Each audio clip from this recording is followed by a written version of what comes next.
Here's another fun story. Let me tell you about the time I accidentally became the neighborhood cat guy. Yeah, it wasn't planned, and honestly, I'm not even a cat person. But here we are.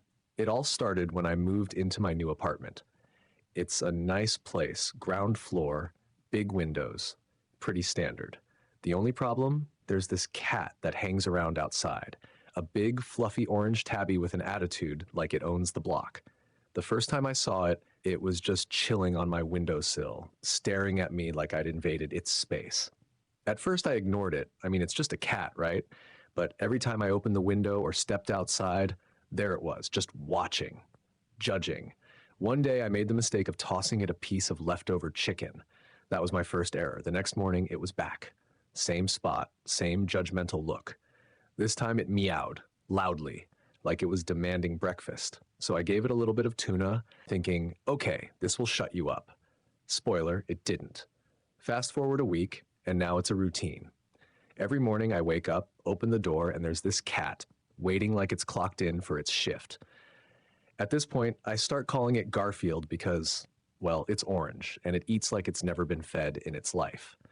But here's where things get weird. One morning, I open my door, and Garfield isn't alone.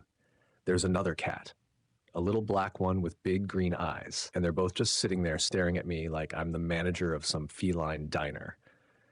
So now I'm feeding two cats. By the end of the month, it's a whole crew. Garfield, the black cat who I named Shadow, and two others, a skinny gray one I call Smokey, and a scrappy little white one I dubbed Snowball. Every morning, they're lined up outside my door like they're waiting for brunch. It gets worse. One day, my neighbor sees me handing out cat food and says, "Oh, so you're the one feeding them. That's so sweet." Sweet? Lady, I'm being held hostage by a gang of stray cats.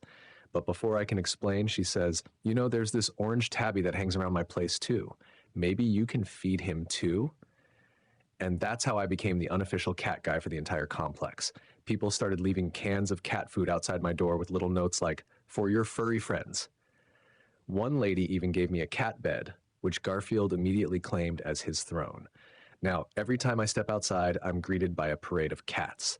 They follow me to my car, they wait for me to come home, and one even tried to sneak into my apartment. I've given up trying to fight it. This is my life now. I'm the cat guy. Moral of the story? Never feed a stray cat, unless you're ready to become the leader of a feline fan club.